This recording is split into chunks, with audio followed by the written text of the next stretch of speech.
Buonasera. Good evening. Welcome, everyone. I'd like to thank Don Javier Prades for having agreed to give this central talk for the 33rd edition of the meeting, entitled, with the title that coincides with the title of meeting, The Nature of Man is His Relationship with the Infinite. I'd like to thank Prades for his warm friendship with the meeting, not just today, but in particular today, knowing that we asked him to fit in this commitment into his vast array of commitments and to help us understand what the meeting is and to tackle this topic in depth. Javier Prades Lopez is Chancellor of the University of San Damaso in Madrid. He teaches theology at the Gregorian University in Rome. And he also, as I said, is Chancellor at San Damaso University in Madrid and a member of the editorial board of various theological journals and the International Theological Commission. Il lavoro che è legato a tutto per noi e quindi ti ringrazio. All his commitments, we've asked him to be here today and we are extremely grateful. Thank you very much.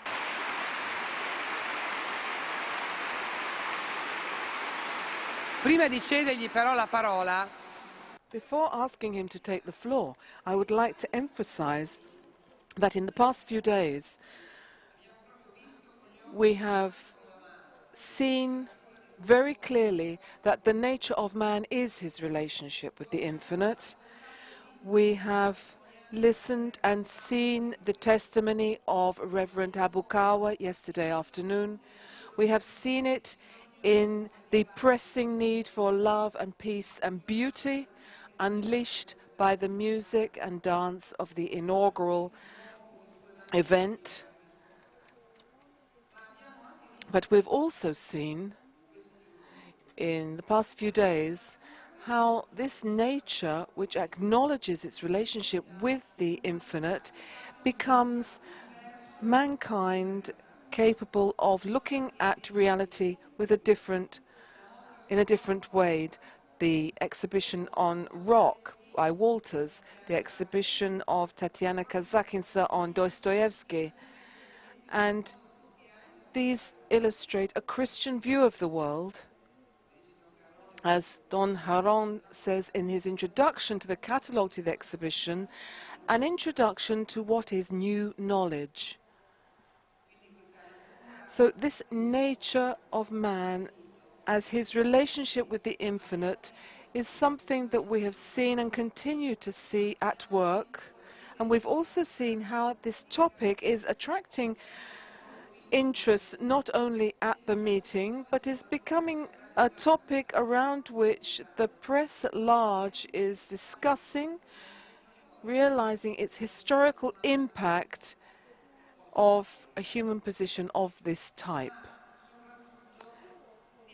Above all, we are seeing the freedom of people who can devote their lives solely dedicated by the attraction to the present. I'm thinking of the 4,000 voluntary workers here and of the many works we have encountered at the meeting. And these are people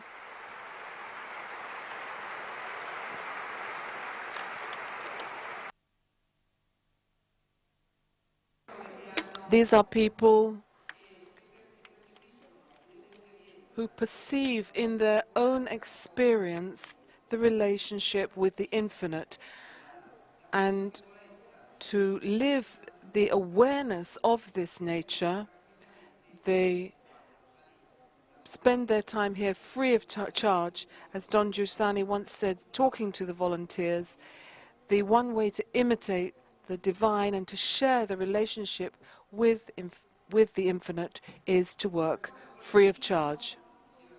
The relationship with the infinite, as Don Giussani said, is the only alternative to the slavery to power.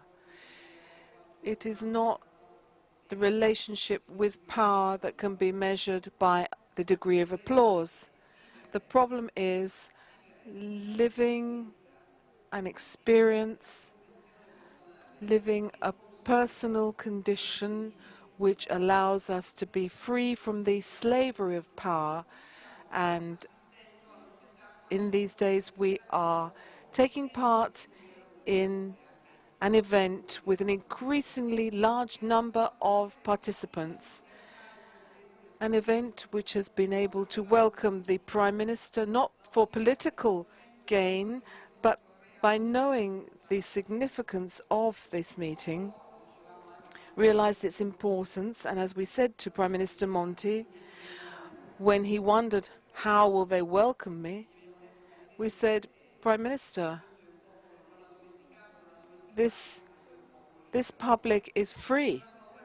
They have no fear of meeting anyone, but they are free to make their own judgment.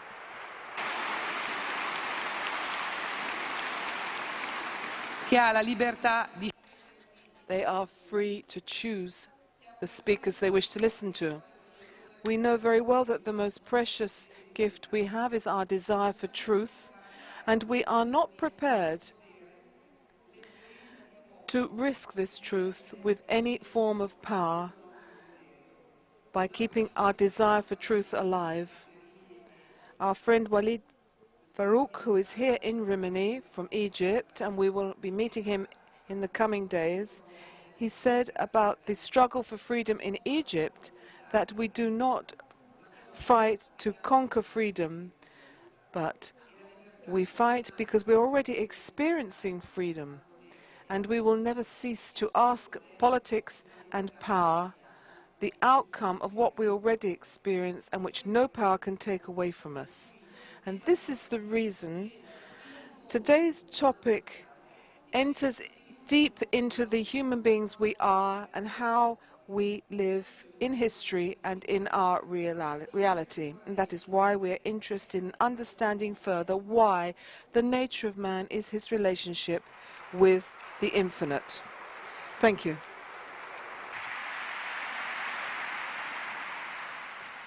Ringrazio. I'd like to thank the meeting of Rimini, first of all, in the person of Emila Guarnieri, not just for the invitation given to me to speak here, and I feel very honored to be able to speak here, but especially for the welcome full of reason and affection that for many years I have felt here and which makes me feel at home. This is a home where many windows are thrown open to the world at large. We're going to have three parts to my presentation. First of all, we're going to look in the first part at the perception of the relationship with the infinite in today's culture. And secondly, we're going to look at the new perception which has been changed in the Christian experience, relation with the infinite. And in the third part, some cultural implications of this new experience of the relationship with the infinite. And like in the large segments of the Tour de France, it'll be uphill and it'll be more difficult as we get going. In a recent article in the Spanish press, Gustav Martin Garzo described the cultural panorama today, taking as his indication the film by Sofia Coppola, The Virgin Suicides, sustaining that the filmmaker wanted to translate into images the eternal dissociation between reality and desire, and which has caused man such pain and tribulation. And the author says each one of us has to accept that life is too limited to meet our expectations. And he cites Walter Benjamin saying, one of the problems of today's world is the poverty of experience, the inability to have experience and to transmit these experiences.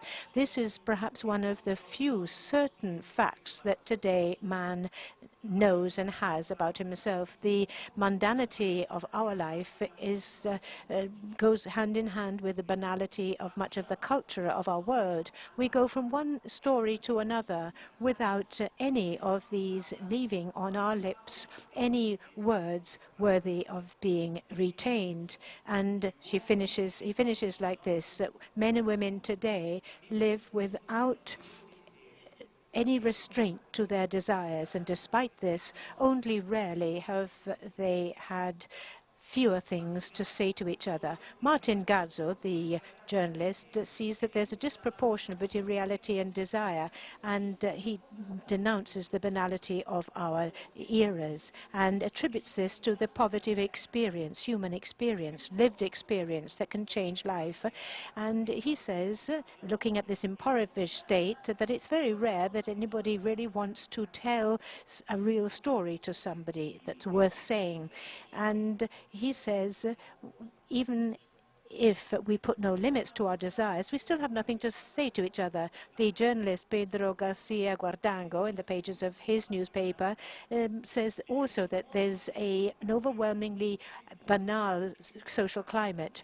And Guardango says that this superficiality derives from the elimination of God from our society. And this elimination arouses a sense of rebellion in man, because we can't accept that we are insignificant. And we believe, we don't know why, that life should have a sense. Immediately afterwards, the journalist adds and reaches the bitter conclusion that our society cannot, in fact, ask itself this ultimate level of question, because you can't talk about true or false, because what is important in our world is appearance. Certainly, the article of Gazzo and Guardango touch pivotal aspects of our society. Our Western society is very complex, and in fact we should underline many other aspects to give a full overview. But nonetheless, these judgments offer valid elements to help us understand the present. We could perhaps observe that in any case, this disproportion between reality and desire, which pushes us to try and find something else, continues to be manifest in many expressions of our day. For example, the artistic world. This is a paradoxical succession of accounts, of fragmentary accounts, which try to narrate the desire for something that is worth it, even if just to voice the dissatisfaction that we feel before in our insignificant lives and our aspiration for a different life. Martin Gazzo and Guardango, the two journalists I mentioned before, have done this. They have felt the need, in other words, to tell their experience and to affirm and assert something that they believe worthy for other people to know. And not just these journalists, but there are many other examples. Let's start with the most popular music, for example, pop rock. One of the most well-known groups in the famous Movida of Madrid in the 1980s, Los Secretos, attracted thousands of young people saying things like, so many nights without sleeping, looking everywhere up to the next, the new day. There must be something different, the song continues, different to what I have seen on every street corner. How difficult it is to live if you can't choose what you desire.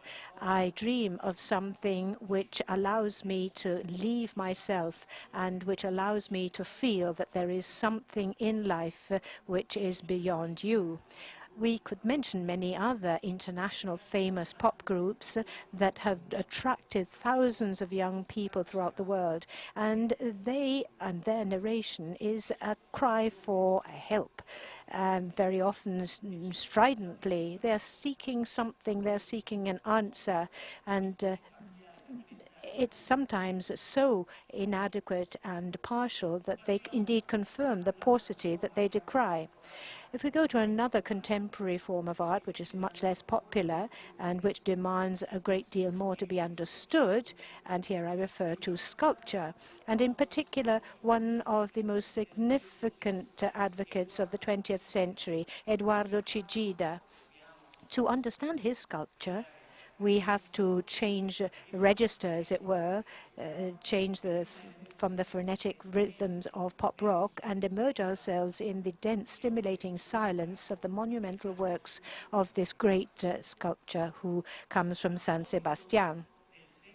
With regard to the sense of Childida's meeting and sculptures, he says that all artworks are in fact questions.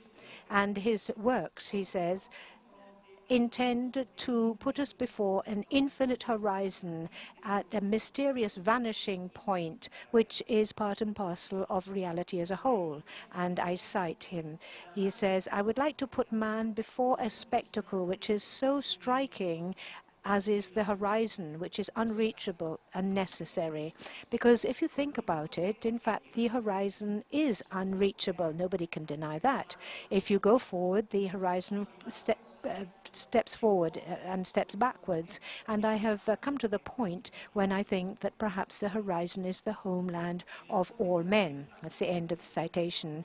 In the patient contemplation of his masterpieces in the sea at San Sebastian, you understand the quest for by humans of the infinite, and you feel embraced by this steel and reinforced concrete.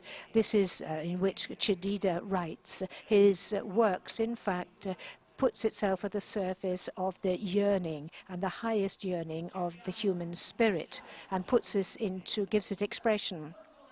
Now, let's try and underline and find out what this something else that we all look for, this horizon that we all seek. Ernesto Sabato, the Argentinian writer, put it this way: I have been reprimanded for my need for the absolute, which appears, in fact, in my characters. He says, this need courses through my life like a riverbed. Indeed, it's a nostalgia for something that I have never achieved. I have never been able to calm my nostalgia and tame this nostalgia, telling myself that the harmony existed once in my childhood. I would have liked to do that, but it was not possible. It's not true. For me, this nostalgia is an anguish which has never been satisfied. It's a place that I have never been able to reach. But it's what we would have liked to have been. It's our desire. And this is so true that you can't even live it. And it's so true that you can't even live it. And we might even believe that it exists outside of our nature, were it not for the fact that any human being carries, and every human being carries within himself this hope of having something which fulfills us. This nostalgia is the expression of this. This is the background, the invisible, unassailable background with which we face our life. The words I have just cited of Ernesto Sabato, again, is an attempt to tell other people about this nature of the desires which identify us as human beings. He doesn't consider it as an echo of infantile regression, but rather as an anguish for something that is unreachable and that we want to reach. And in fact, we can recognize through this literary description the imprint of a series of evidences and demands, which is part of the elementary human experience and which the Bible knows as and calls heart. This is how Don Giussani says it. The experience of my humanity and my personality is screened by the original experience, primordial experience, and is my yearning. What is this? This is a series of evidence and requirements when man is confronted with everything that exists.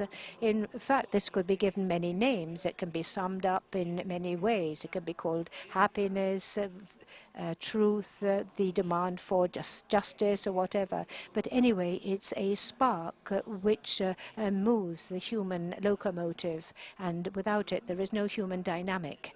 Any affirmation of the person, from the most everyday and banal to the most pondered and full of consequences, can take place without this core of original demand and evidence.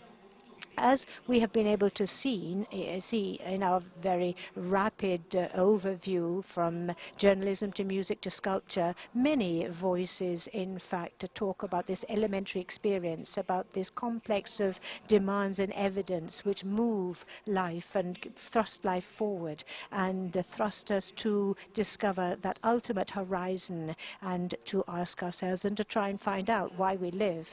Even if imperfect and even if unsuccessful, these expressions exist today. And an essential factor of that complex of evidences is that at the center of this elementary experience, we have an opening, we have an unsuppressible tension towards something, towards the infinite, which is in reality, but which thrusts us outside of reality, and which we see in life because it thrusts us forward towards the mystery whose real face, in fact, we cannot discover by ourselves, but which we cannot, however, stop seeking for. Now I'm going to the second part.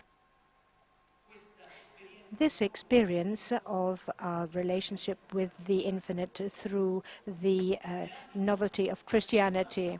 In the context of plural Western cultures, where we have many expressions, as we have often heard, one can also listen to a tale and an account of an experience of a singular relationship with the infinite, the history of the first men who encountered Jesus and over time recognized him and acknowledged him as the Christ, the Messiah of Israel, Son of God.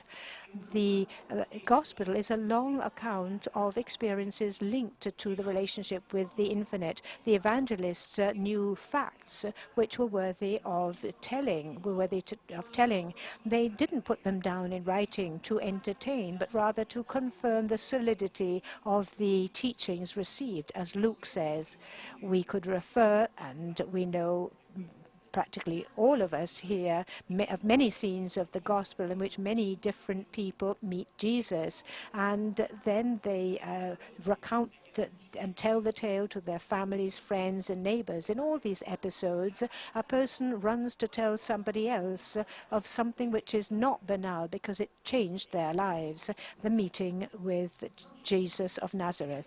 We're not therefore surprised when we hear that Benedict XVI, in his encyclica Spe Salvi, says that the gospel is not just a communication of things that we must know, but as a communication which produces facts and changes lives. And the people who met Jesus had such a real experience that they were led to tell other people about it so that they too could know him. But what did they see in him? In extreme synthesis, we could say that in that encounter, they acknowledged an exceptional presence without any likeness and without anything similar. They got an insight of God, and they realized that God was there with them. Bearing in mind the title of the meeting, I think we could say that when these men knew and met Jesus, their experience was so singular, and it was a relationship with the infinite, because that man led towards the infinite and did so. They made these people feel the infinite. They saw and heard, and these people found that their life was accomplished in this relationship. When St. Mark Mark describes at the beginning of the public activity of Jesus, he says so clearly. He says Jesus, in fact, reaches the heart of personal affect. He teaches in the synagogue and he astounds people. And he said he cast out demons, and people said he taught as one with authority and not as the scribes. And indeed, he healed the sick, he cast out demons, and he had a very special attention to all of those who followed him day by day. And during the time when he lived with these people, these men, in fact, understood the inevitable, obvious trace of the infinite, the mystery of God, and therefore they found themselves. I haven't found a better way of explaining this enhancement of self as the words that Don Giussani has used, words that he uttered before John Paul II at St. Peter's. He said, "What is man such that we remember him, the Son of Man such that we should look after him?" No question has ever struck me so much in life as this question. There was only one man in the world who could answer that question, and with another question. For what profit is it to a man if he gains the whole world and loses his soul? Or what will a man give in exchange for his soul? No question has ever been put to me that has pulled me up so sharply as this question of Christ. No woman has ever heard another voice talk of her son with such original tenderness and unquestionable acknowledgement and appreciation of the fruit of her womb, with an assertion which was totally positive with regard to his destiny. It is only the voice of Jesus, the Jew of Nazareth. But yet again, no man can feel himself and see himself affirmed with such dignity, with such absolute value, over and above anything else. No one else in the world has ever spoken like this before. This was what Don Giussani said. And this was perceived by the first disciples. And this is what Don Giussani perceived with dramatic tenderness. And this is perhaps what each and every one of us can discover with wonder and humility. And that is that in the encounter with Jesus, our true stature emerges, the stature of man and his desire, that nostalgia for the absolute that is part and parcel of every human existence and culture. And the encounter with him reveals all the splendor of the divine condition. Those who encountered him could discover themselves, the world and God, in a new, unimaginably new way, and look at everything with an infinite gaze and with the gaze of God. At the beginning of this gaze, divine gaze upon the human condition, there is no philosophical theory or religious theory. There is no type of gnosis, be this antique or modern, but just a fact, the sequence of facts and the words of life and the passion of Christ, which culminates with his resurrection. The resurrection is also a fact. It's a fact within history that can be told. It's a story that can be told with simplicity and also with as an absolutely exceptional event. That man who changed humanity and the humanity of his disciples was dead and was placed in a sepulchre.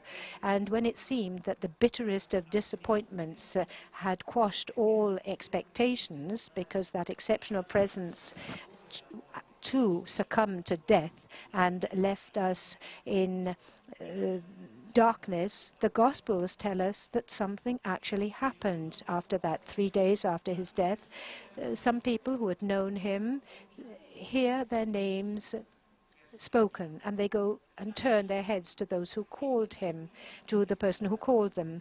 Other disciples, very melancholic, walk sadly towards the home, and suddenly a third person joins them and allows them to breathe fully. Who is he? And therefore one of the two people says, stay with us this evening, it is late. And they stop and rest. And while they eat, the unknown person took bread, blessed it, and broke it. And their hearts beat violently, and they understood what was happening. And they said, oh my God, it is him.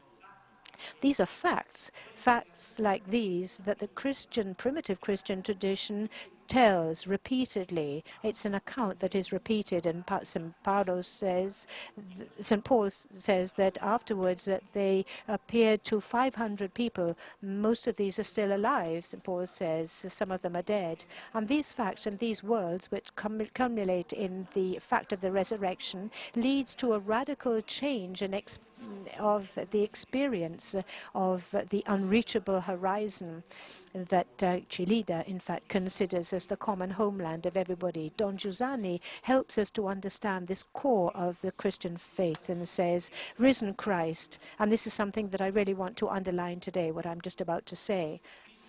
Don Giussani says, Christ arisen is the first and fundamental event in which the vanishing point has become the experience of man.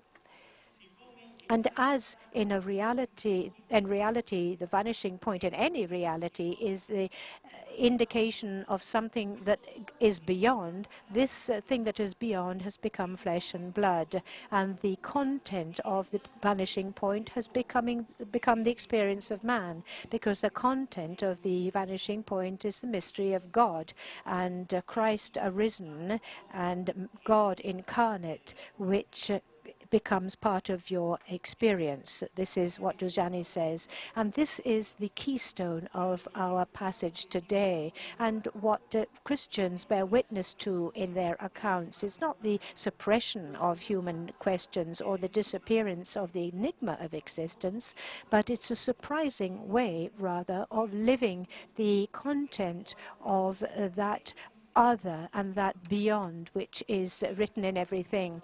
Don Giussani described it once with a poetic image which I particularly love, because he comments the Sevillana Spanish song of the Adios, and he says this boat, which becomes a smaller point on the horizon as it goes towards the horizon and disappears. Perhaps you have sometimes heard this song in the flamenco.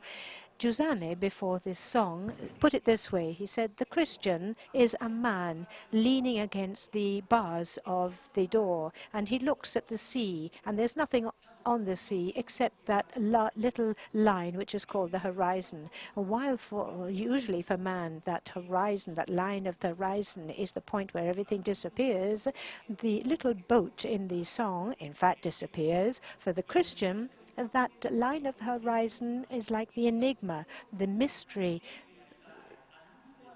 from which something arrives and to which he must yearn, and from which he receives an unimaginable richness. And in fact, at a certain point on the line of the horizon, a little point appears. It's the boat, and this boat becomes bigger and bigger. The dot becomes bigger and bigger, and then you can see what it is, and you can see inside it a man, the boatsman sitting inside the man, and the boat comes closer and closer to the beach, and the boat is moored, and the man, in fact, in the boat then embraces the man on the beach.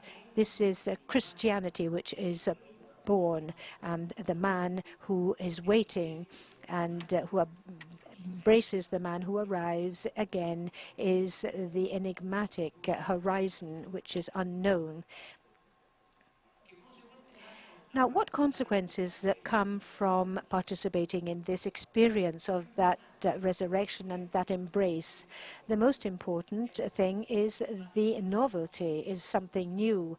Behold, I make all things new, Revelation says, because everything that the Christian man enters into a relationship with is a new acknowledgement, and its true nature is revealed, and this is part of his eternal destiny. St. Paul, in fact, does not hesitate to define as a new creation the radical transformation of the world thanks to the resurrection of Christ.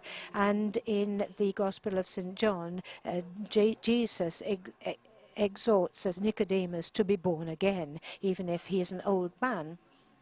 Otherwise, if you're not born again, you cannot be part of this profound novelty of being created. Now let's have a look at some of the features of this new character, this novelty. First of all, we have to underline in the first place that the natural aspect of this experience of the vanishing point cannot by itself, in fact, give full significance.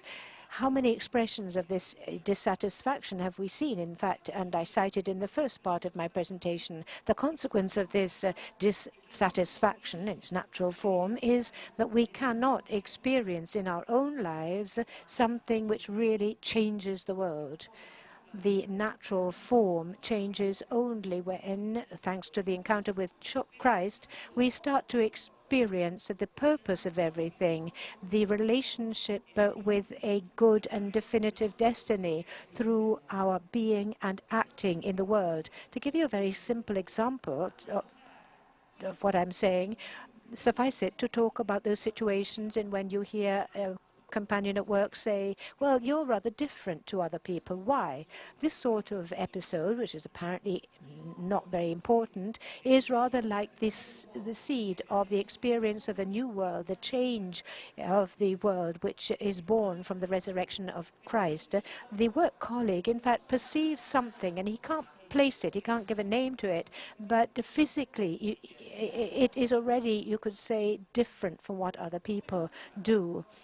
And how does a person's conscience mature, starting from this impact with this novelty, this self-consciousness and this new consciousness that the person has? We could say that everybody personally goes beyond and surpasses the natural elementary experience of man, in which we have a dissatisfaction. We have dissatisfaction before the unknown mystery. And when we start rather living this so-called offering. What is this offer or offering? This is a sublime word, the word offering. What exactly is it? The offering is the supreme form of the question, and hence the supreme form of the consciousness of the I, of the self, which reaches the point of offering oneself. The offer and the understanding that I have perceived this new form. I am you who make me. In other words, your grace creates me, so much so that my very being in existence at this moment is a wonder. I am fearful and wonderfully made, says Psalm 139. And for this reason, because of this knowledge, the Christian man implores the mystery to make him. Show yourself, he says. Allow me to show you that I manifest you. This is what Don Giussani says. This is the supreme passion of life. The third part, when this self-consciousness, when this impact matures and grows in oneself, in one's companions at work or in university, then a human company is born that cannot be explained from purely natural factors of living together. Jesus says to his disciples that his mother and his brothers are those who carry out the Lord's will, and St. Paul translates this statement into this well-known passage, you are all one in Christ Jesus. This is a way of staying together that is not based on any form of personal interest, pleasure or utility, but from the pure fact of the risen Christ. This is true to the point that, strictly speaking, the risen Christ continues to be visible in the world through the existence of the people of God, the Church. He is made present in the world through the company that is born from this news of life and which expresses it. And this is what Giussani says when he says that resurrection creates the new people of God, the great work of God in the world, and that being risen, it has been identified with a new people. And this is his great work. And the last tray, the fourth and last tray that we can see in the new aspect of Christianity is the experience of the infinite as mercy in the present, faced with awareness of an acute awareness of the errors that arise from our freedom as wounded by sin and our superficiality. Then this gives rise to the amazement when we realize that not even sin will stop mystery being present in our lives.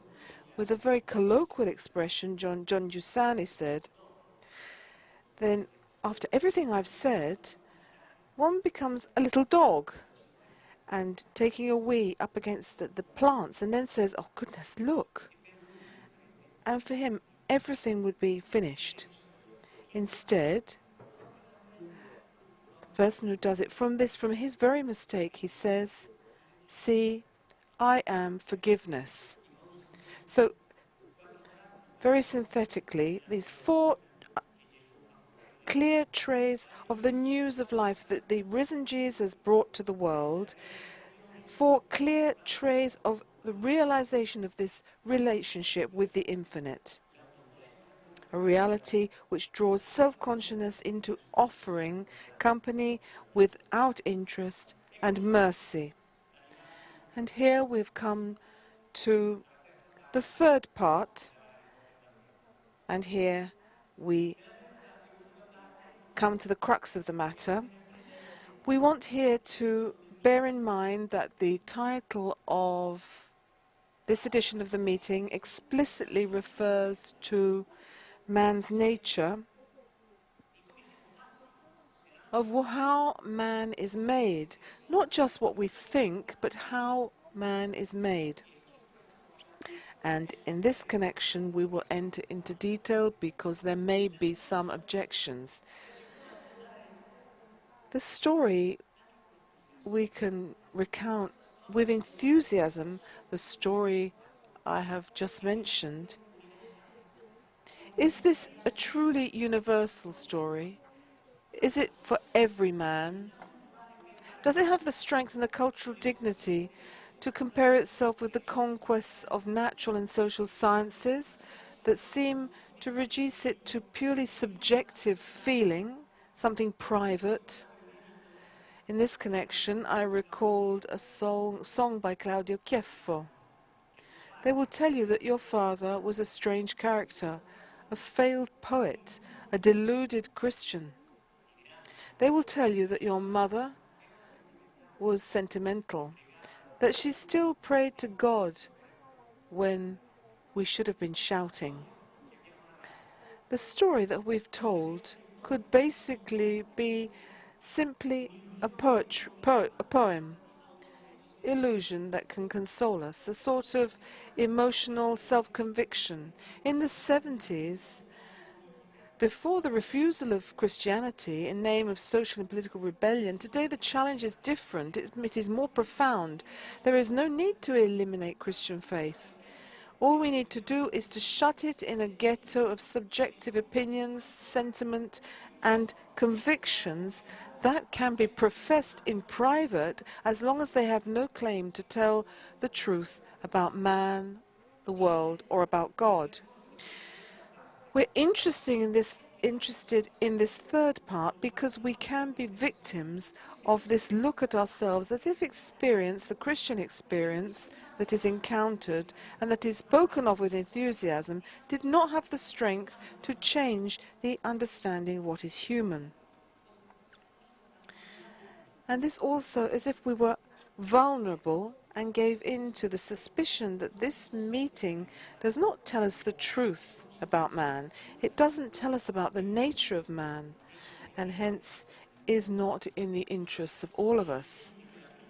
Plainly, the first responsibility we have faced with this challenge is to live this new life that has reached us, that stems from Christ, the way Christ looks at us, and is a question of being Christians and living the lives of the new people of God, which, as we've seen, is the place of where the risen Christ is manifest and is where the Holy Spirit works. From this life, for each of us, stems the responsibility to reflect critically and systematically on the reasons of the experience we are experiencing.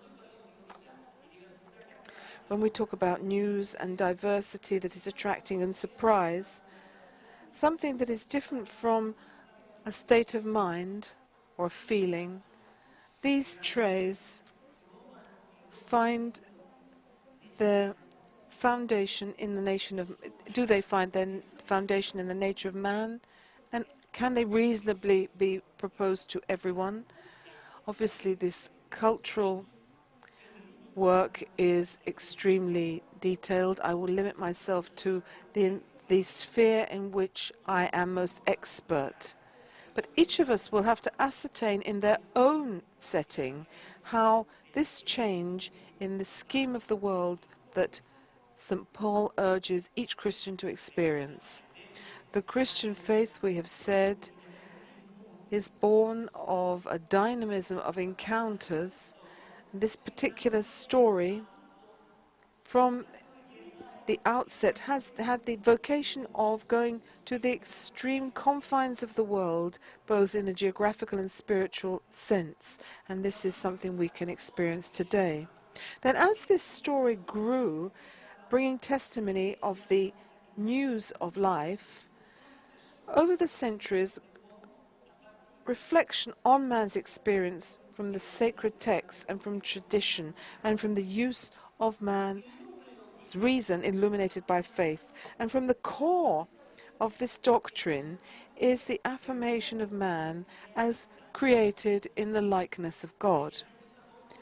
Through this formula, the faith of the Church conceives man as a person with an essential dignity made up of his relationship with God as his creator and whose final destiny is eternal life.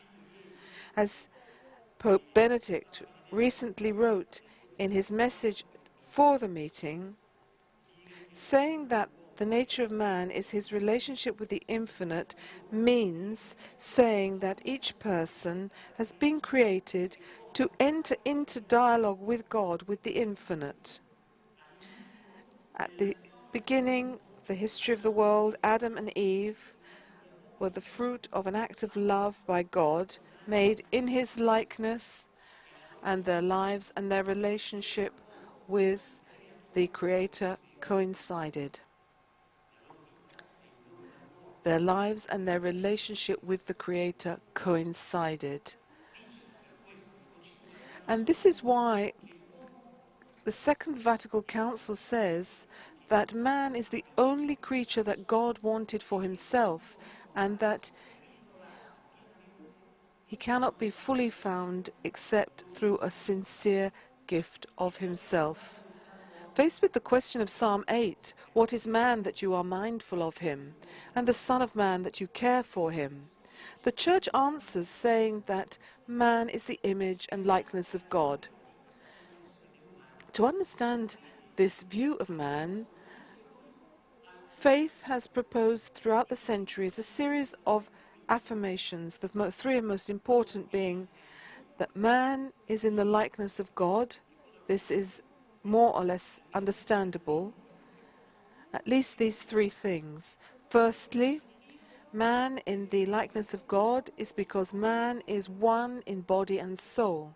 Secondly, man is the image of God because he has an intrinsic sexual constitution as man and woman, male and female. And thirdly, Man is the likeness of God because his individuality cannot be realized fully without a natural sociality. Soul and body, man and woman, individual and society. Now, to claim that these three aspects are a concrete view in which each of us, because of the way in which we are made, reflects openness to the infinite, which belongs to man as being made in the likeness of God, by nature is open to the infinite.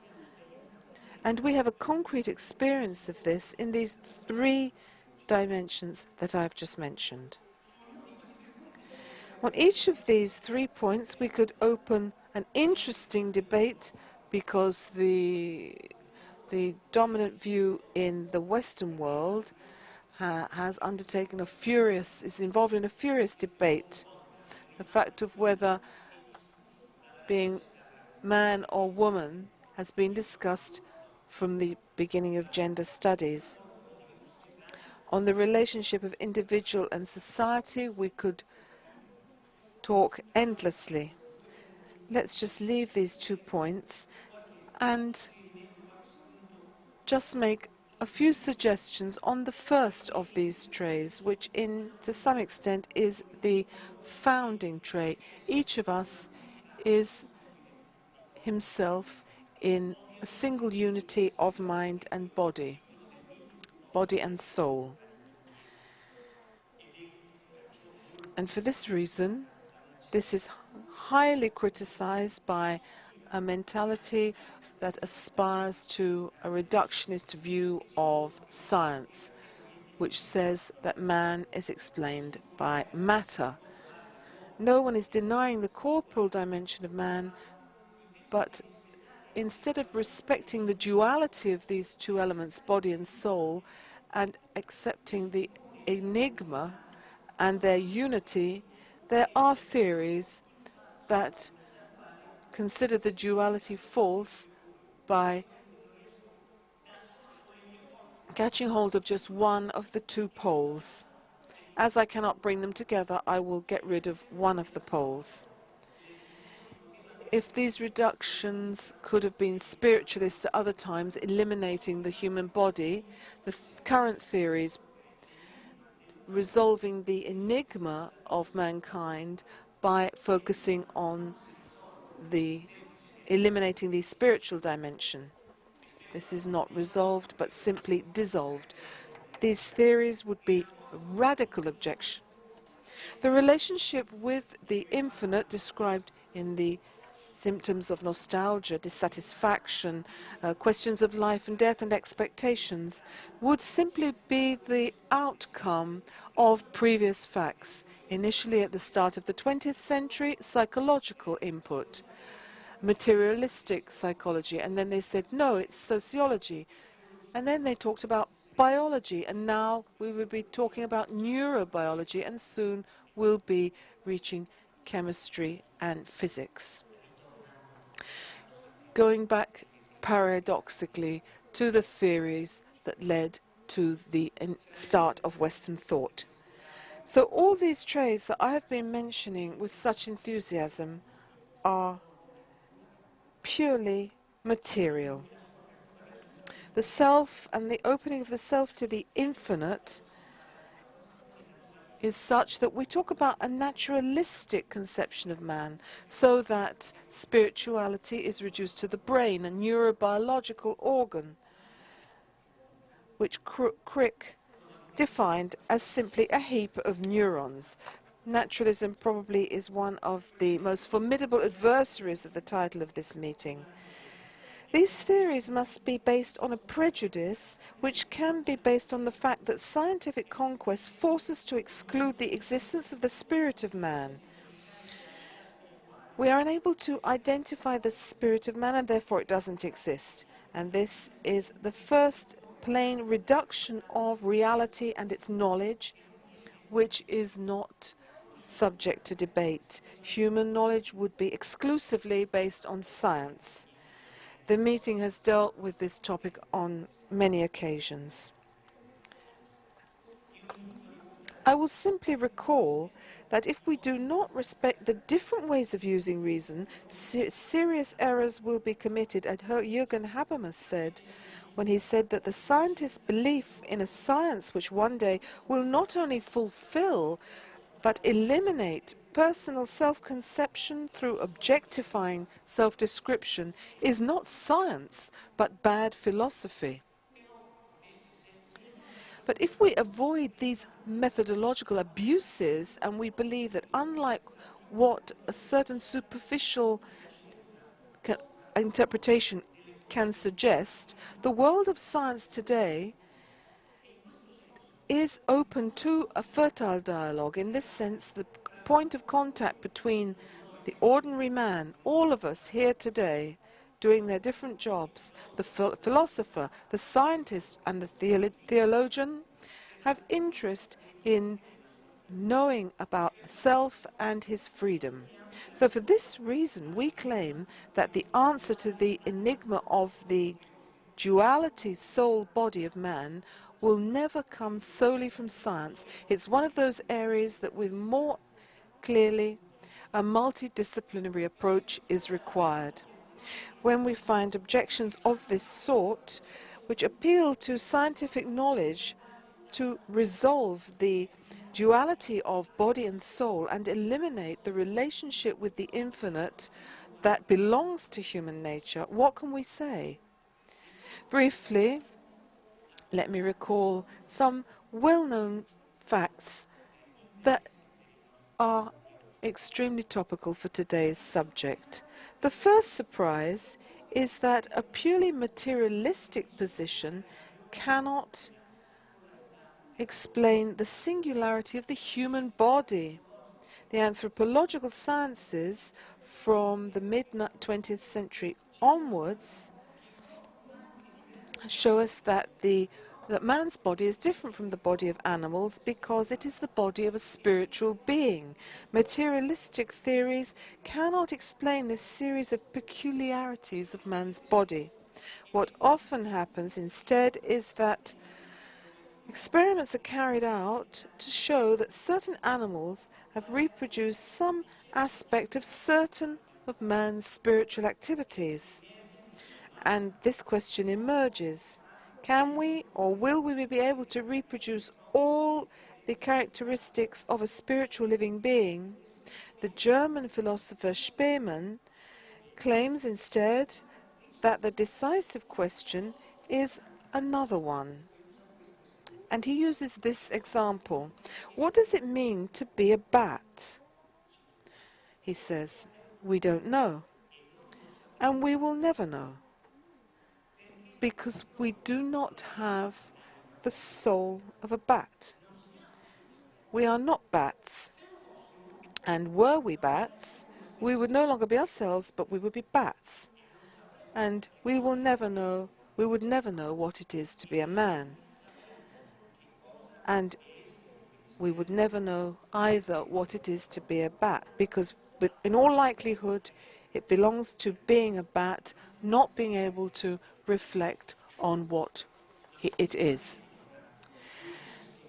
Materialistic scientific approach cannot explain the human body and cannot explain the peculiarity of mental phenomena or even recognize their existence. The more balanced scientists confess that explaining this articulation among material and spiritual processes is mysterious, and we're a long way from having a scientific answer. Instead, what is absurd is to claim that starting from neurobiological knowledge of the brain, we can reach the very reality of spiritual, immaterial goods. Spemann again points out very acutely that it is impossible that in a brain, that a brain can read the notes of Mozart's string quartet or infinitesimal calculus. We all understand that it's not possible to identify what is being said simply from an examination of the neurological mechanisms that enter into play when we think or speak. Knowledge and human freedom are spiritual, immaterial phenomena that are not made of parts, that are inaccessible to any method that claims to reduce them to the purely material. In addition, removing their spiritual dimension, biological human phenomena are reduced to nothing. To make an example that is easy to understand, a tumor considered exclusively as a biological fact, a given evolution of cells is nothing. Instead, it is everything.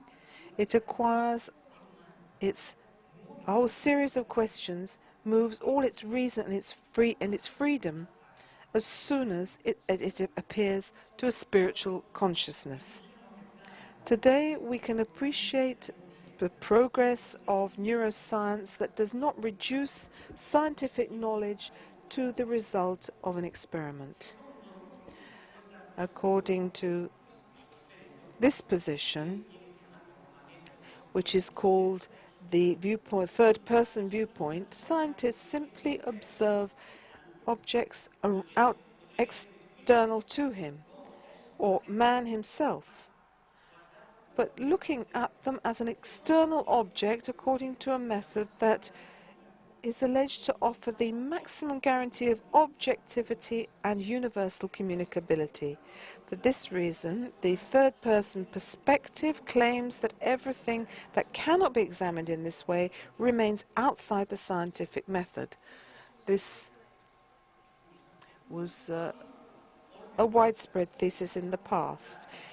Instead, today, in the neurosciences, we hear mentioned the first-person perspective, which agrees to take into account what the person says about himself, his perceptions, his feelings, his emotions.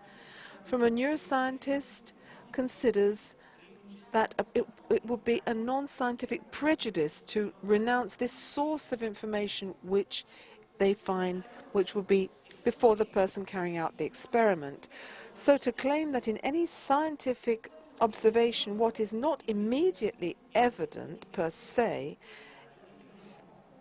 to man's reasoning are exactly the data, the results of the experiment. Under the microscope or telescope, we see shapes, patches, colors that have always been interpreted by the researcher's reason to presuppose many other forms of knowledge, including non-scientific knowledge. Instead, what is evident is the immediate awareness of the researcher faced with what he's doing.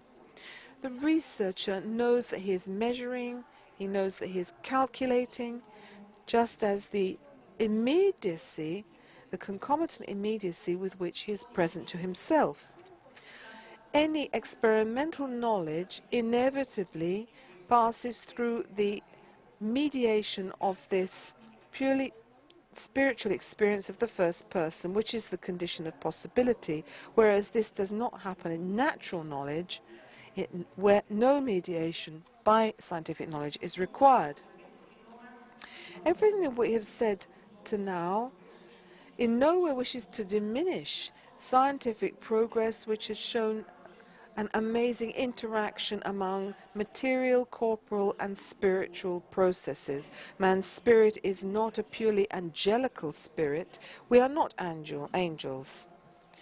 We are men and women, and our spirit in intimate union and distinct from our bodies. So here, within the best scientific and philosophic environment, we can ask, how is it possible that starting from material elements alone and without consciousness, how can consciousness exist? What then is man? How can we know man adequately?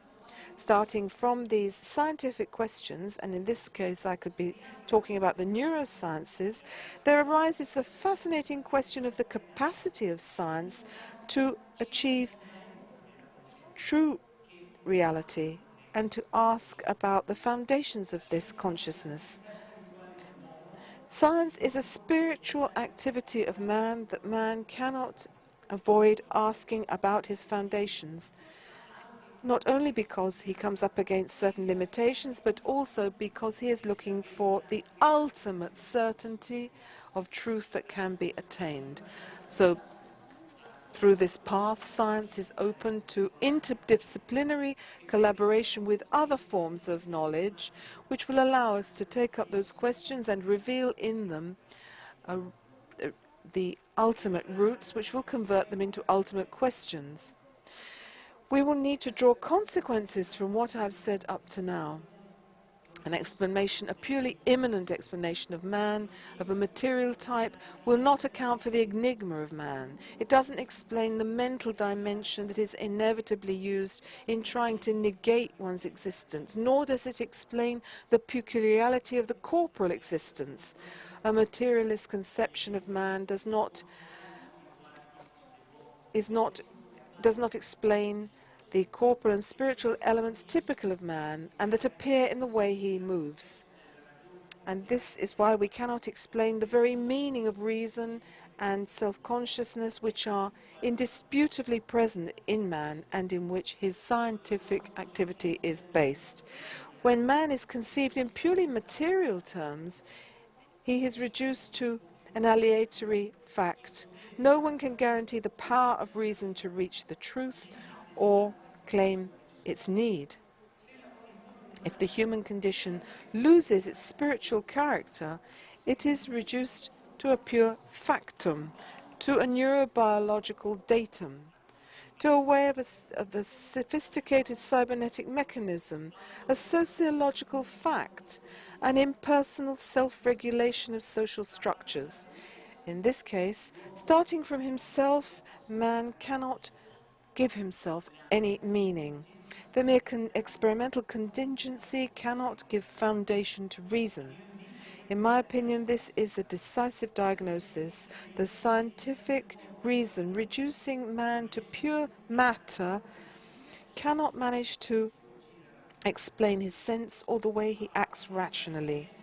Starting from the premises that man has laid down, man's rational activity, including that of the scientist postulating materialism, it would be nothing other than an immobile gaze on something, on a subject or on an object, ignoring itself. The consequences of materialist reduction on the concept of freedom are extremely severe.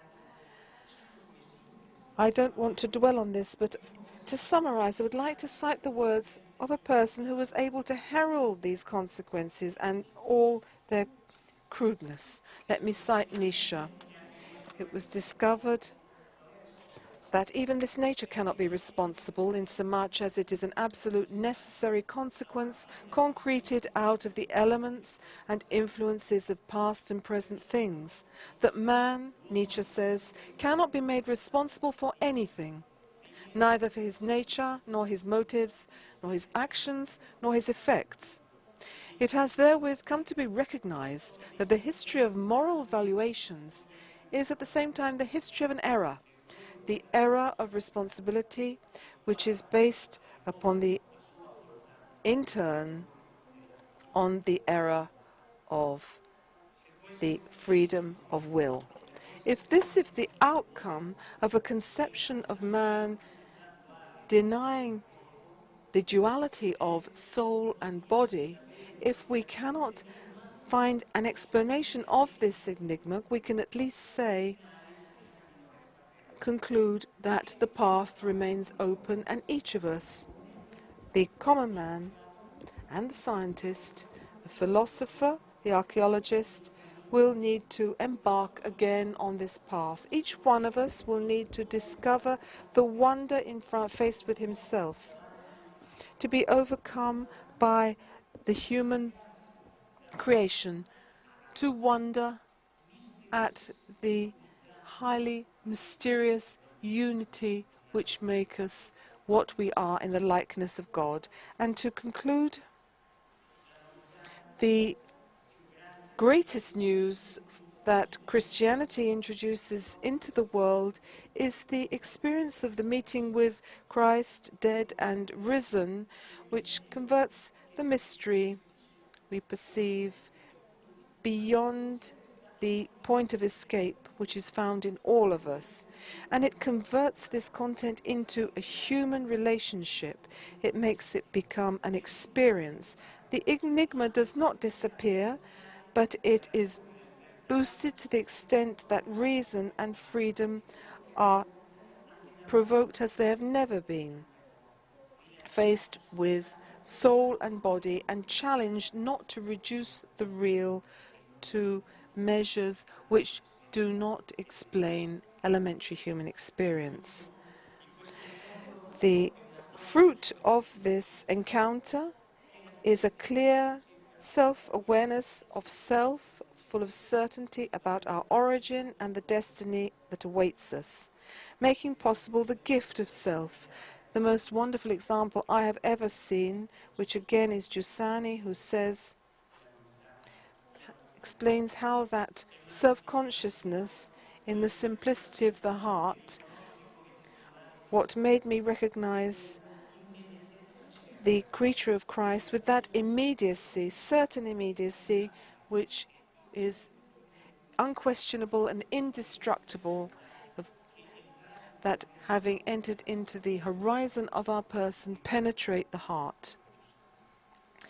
In the words of Giussani, man educated by the Church can live with an immediate certainty that stems from the indestructible evidence that all the dimensions of reality penetrates our hearts. And this is the recognition of Christ dominates our lives and makes us able to give him everything with happiness. For certainty, born from, welcomed with the simplicity of heart, Christians communicate to everyone what has happened to them. He has truly experiences to recount because his life, the Christian's life, has been changed radically, and he becomes an unexpected and tenacious protagonist of human history. The most surprising form and the most definitive form of the existential relationship with the infinite is the mendicant, which remains in time thanks to the initiative with which the infinite itself has always preceded us. Citing Giussani, existence expresses itself as an ultimate ideal in begging. The real protagonist of history is the beggar, the mendicant, Christ who begs for man's heart that begs for Christ. Thank you.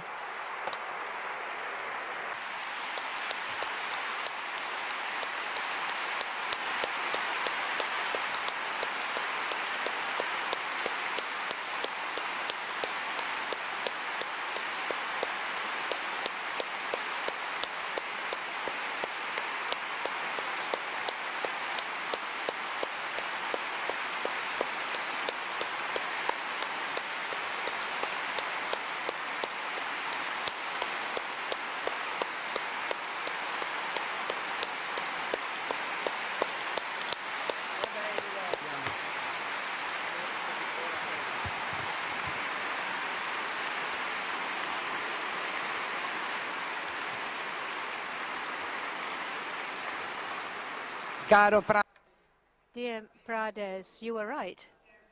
The third part was a very steep mountain road that you took us along. Very fascinating, though. But as far as I'm concerned, I'm not going to leave this hall saying, well, now I'm going to take the text and read it again, because usually that's a very boring thing to say, I think, because we're here at the meeting and we don't want to go back and read texts. I leave this hall fascinated by the perspective and prospect that you have put before us. Fascinated and, first of all, moved yet again by this experience of the demand and requirement for the infinite that you have put before us again, and also showing that Christianity is a story to be told. And you started by telling us a story. And indeed, I was fascinated and made very curious to try and understand and to experience and to realize more and more the cultural implications that you have talked to us about and that you illustrated in part. But you said this is the area where everybody can make comparisons. What fascinated me is this possibility of having a new knowledge. And I see Don Negri here in the audience, and the first time that I heard it said that Christ is our culture was by Don Negri, and I was 15 at the time. And I'm still fascinated by this, and I'm still discovering what the implications of this is. I do this not by going back to read a text, but by living the experience that I live. So I'd like to thank you very, very warmly, also on behalf of all of us here. Thank you.